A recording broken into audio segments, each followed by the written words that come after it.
అనుకుంటున్నాను. మీరు చెప్పొచ్చు నాకు నేను మీకు నచ్చాను అని కావాలంటే. ప్రస్తుతానికి వాళ్ళ ఆవిడని చూడకుండా చేయండి. ఫస్ట్ వాళ్ళతో మాట్లాడమంటారా మీకు చెప్పేయమంటారా? వాళ్ళతో మాట్లాడేస్తా. Okay sir. ఆయనకి నచ్చలేదు నాకు లవ్ చేయడం అంటే. వంశీస్వామి ఎంత మాల్లో ఉంటే మాత్రం ప్రేమను మీరు అలా yeah okay, I'll keep it very short. ముందుగా మీడియా వాళ్ళందరికీ thank you so much, because మేము ఇక్కడ క్రియేట్ చేసిన మ్యాడ్నెస్ని మీరే తీసుకెళ్తారు జనాల దగ్గరికి. Thank you. అండ్ సందీప్, నువ్వు ఈ మూమెంట్ కోసం ఎంత వెయిట్ చేస్తున్నావు 5 years నుంచి I know, so I'm really happy for you. And Vishwa sir and Kriti ma'am, thank you so much for believing in our story. I'm calling it our story because this is we all worked like a family for this film, and I really want all of them to see this as soon as possible. So December 12th.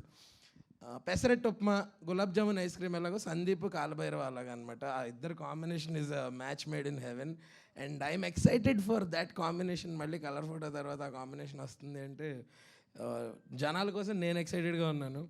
And coming to the 2 biggest strengths of the film, and pre రిలీజ్లో తను చాలా మాట్లాడాలి రోషన్ గురించి. తను చూపించిన range of emotions కానీ actions కానీ is not at all like a newcomer. And ఈ అమ్మాయి ఫస్ట్ సినిమాలోనే డైలాగ్స్ లేకుండా అంతలా కన్వే చేసిందంటే ఆల్రెడీ కొంతమంది క్రష్ లిస్ట్లోకి యాడ్ అయిపోయినట్టుంది కదా. ఎదుగుతున్నారు ఇన్స్టాగ్రామ్లో, చూసాను ఇందాక.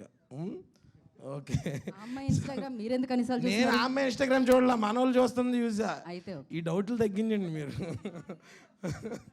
సో ఇలాగే మా సినిమాని అంటే సందీప్ మీలో ఒకటిగా మనందరిలో ఒకటిగా ఒక షార్ట్ ఫిల్మ్ మేకర్ నుంచి ఒక సినిమా తీసి దానికి నేషనల్ అవార్డు సాధించాడు. ఆ టైంకి అన్ఫార్చునేట్లీ కోవిడ్ అవ్వడం వల్ల మాకు థియేటర్లో మీ ప్రేమాభిమానాలు కనిపించలేదు. ఈసారి అప్పుడు మిస్ అయిందంతా రెట్టింపు చేసి మాకు ఈ సినిమాకి ఇస్తారని నేను మనస్ఫూర్తిగా కోరుకుంటూ, December 12th మా సినిమా రిలీజ్ అవుతుంది. Please watch it only in theatres. Thank you.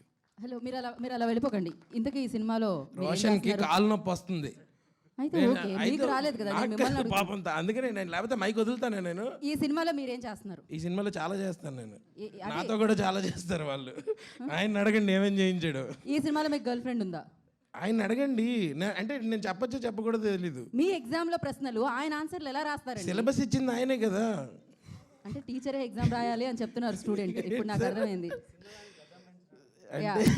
ఈ సినిమాలో విష్ణుప్రసాద్ గారు బేసిక్ గా నేను సార్ తర్వాత మాట్లాడుకుంటాం. ఇవన్నీ మేము ఓపెన్ గా చెప్పలేము. Thank you so much. And నా ఐ రిక్వెస్ట్ కాలభైరవ గారిని మాట్లాడాల్సిందిగా కోరుకుంటున్నాం.